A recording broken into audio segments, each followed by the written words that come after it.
Hello, everyone. Welcome to This Week in Business. Today, it is Kingsley and I, and we're talking about something a little bit exciting that's happened today. The very first A330 has landed in Busselton, full of surfers for the Margaret River Pro. I think that's really exciting. It's a huge step forward in opening up flights from the east to Busselton. What do you reckon, Kingsley? Well, yes, in terms of I guess it's a special purpose trip, but it's nevertheless proves it can be done, which is something's impossible until someone does it. So they've done it. So that's wonderful. I guess maybe some of the bigger event shows might look to do that going forward. So dragging them across, let alone the real flights once that gets going again. Yeah, I'm pretty excited for it. My husband is a mad keen surf follower. So for him, when I found out about this, he was like, yes, they're here. I can't wait. Because, a week ago he was saying, oh, I wonder what's going to happen and how they're going to get here and what are they going to do. But that leads into us talking about contingency planning and getting advice for your business, because obviously these surf professionals who, yes, they've got big, huge cohorts that come with them, they just found a way around the WA lockdown and obviously planned this when Perth and Peel was still very much in lockdown, so that they didn't have to travel through Perth and Peel to get to the competition, which I think is incredible contingency planning and backup planning, and maybe we all need to look at that a bit more for our businesses. Yeah, and it's this is I guess a quite impressive one, sort of in terms of where there's a will, there's a way. So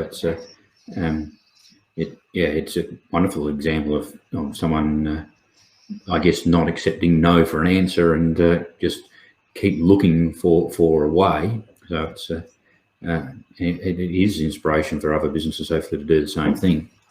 Yeah, and it's a huge opportunity as well that the Margaret River Pro, as we all know, like many events in our region, bring in huge amounts of dollars into our economy over the period of time that they're here. And it's really an opportunity for businesses to jump onto that. It's a shame we don't have Anthony here to talk about the marketing side of things with us, but it is definitely opportunities for businesses to look to grow and to expand and, have these little short bursts of potentially some really big increases into their bottom line for a short period of time. Yes, it possibly also is a little bit of where in terms of our workshop this evening that we're doing, the collaborating in the sense that you might be one single little tourism operator and think, well, what the hell can I do? But, via perhaps your association or whatever else, you can get one of these bigger things to happen that helps every one of your members. It's it doesn't your improvisation or whatever else it can be scaled by using others with you if that's the case. So. Yeah, and that's definitely something we're talking about at our workshop this evening, which is at the Parade Hotel. We're kicking off at 5:30 p.m. It is free to attend. It is supported by the City of Bunbury. So if you're free and you don't have any plans this evening, come along. We've got some fun planned for you and how to collaborate in different ways and connect in different ways for the mutual benefit of businesses. So leading from that, Kingsley, I want to talk about getting the right advice, because obviously these surf professionals and the organisers of the event got the right advice at the right time to help them move forward in getting here and having the event go ahead, rather than just pulling the pin on it like a lot of other big events have recently. So let's just talk about getting that right advice. We often see people sometimes, and it happens a lot around financial and accounting type figures in a business, that people kind of don't necessarily always go to the right place. What's your take on that, and what do you see out there? I think the old adage of, whether you're talking about your accountant or whatever, lawyer, whatever the case may be, I guess it's depending on how much contact you have with them, but sort of if they're not saying no to you or saying something to you that you don't want to hear, once or twice a year or so at least, you're probably talking to the wrong person. There is some that I think, because one, they've probably got a vested interest themselves to sort of, keep you, on a particular course that they make some money directly or indirectly out of. I know we were talking earlier, it's probably the harshest ones that I sort of see, but in the sense of where someone's got a business that's not going well, I think there are some accountants, some business coaches, etc., that will sort of say, well, sort of along the lines of what we're talking about, sort of, well, you can do these 5 things to improve your business, and it may well be that they do have some impact, but you've gone from being a D grade business to a C grade business, and that person's still stuck in a suboptimal business. And I'll go back to it, if I'm going to spring out all the adages today, well, Warren Buffett has a famous one about that if a great manager is put in charge of a poor business, almost always the poor business wins. And so the aim is to not be in a business with poor economics in the first place. And that's where I see people get trapped. So they're forever doing the next fix up or whatever it is. And in a sense, they're trying to hold back the tide. And, you're only alive once, one go. You're probably better to get out of that business and get into a good business. So hopefully you get that perfect combo of good manager, good business. Then you get the wonderful results rather than slogging away at maybe something that's not sending you broke, but you are working so hard for not much. Yeah, I really see it with a few of my clients where, and I don't want to stereotype or be gender specific or anything, but I predominantly work with women, and unfortunately what I see is that some of these women aren't very confident in looking at their figures. They're not, they're not familiar with looking at the numbers, which makes them scared to look at their numbers. And sometimes I have to be the bad guy that says, oh, you need to go and talk to your accountant because you could be doing a lot better if you took some action. And that's, like, I'm not an accountant, I'm not a financial advisor, so I cannot give financial advice, but I will definitely always direct them down that path that they need to go and get the right advice from the right people in what they're looking at in their business, because sometimes it can be some very simple tweaks that can change them from having a very small bottom line to having a much larger bottom line. What do you think of those sorts of things, Kingsley? Do you find that as well? And I don't mean to be gender specific or stereotype, but I do just find that for some reason my clients, who are predominantly women, really struggle with looking at the numbers. No, probably if there is a male equivalent, it's, and again, I have some that are excellent, but you find a high percentage of tradies will do the, I'm good at, welding, installing wires, plumbing, whatever, laying bricks.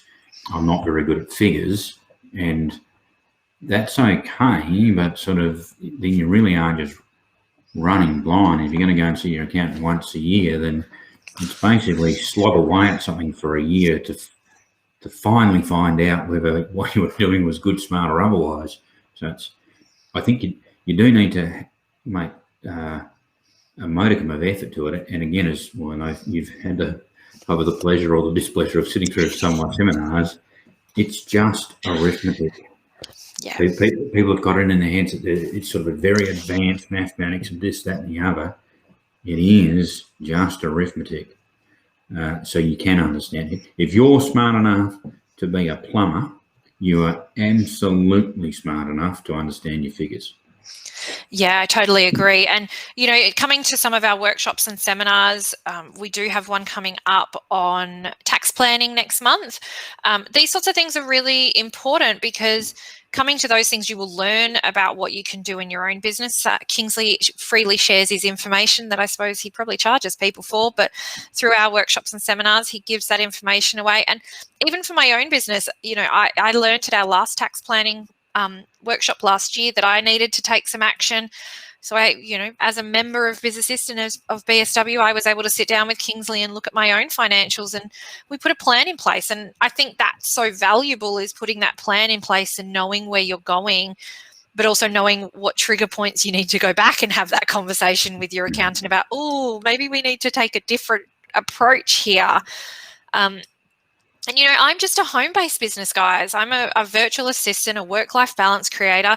I work for small businesses. So I don't make huge amounts of money, but it's still so important to get that advice, to make the right decisions, to keep my business in a good space. And I get that tradies and other, especially working mums as well, are really busy, but we're here to support you and give you that advice. And if you are one of our business assist members, then you definitely have sessions with Kingsley to go and have a chat with him about your business. He doesn't necessarily have to be your accountant. He'd love to be, but he doesn't necessarily have to be, and he'll have a look at your numbers and help you through things. So I think it's really about having that plan B and getting that right advice, so that with these rolling lockdowns that seem to continue from our lovely friend Mark McGowan, that we can have plans in place for when we have to implement that plan B. That's right. All right. Anything else? Now, you actually had something else you wanted to talk about, didn't you, Kingsley? Quickly, superannuation. Yeah, just for people to, I guess, start to, we're approaching the end of the financial year, is that people do have the opportunity, if you haven't been doing much super over the last couple of years, normally you're restricted to putting $25,000 into super a year and to be able to claim a tax deduction. That's the most you can put in. You can put more in, but you can't get a tax deduction for the extra. You can only claim it on the 25. But at the moment, if whatever you didn't use in the prior two, you can squash it up and use it this year. So potentially you might not have used any of it. And so you might be able to do sort of 75,000 into super this year. You've got to have the cash to do it, of course. But that opportunity is there. And some people have had good years, a good year with the, half of JobKeeper and Boost still coming in, and then the economy going quite well. So if you haven't, it'd be worth just checking back as to what you have been chucking into super the last couple of years, and that could be an option. Yeah, wonderful. We should all be looking at that and building on our superannuation.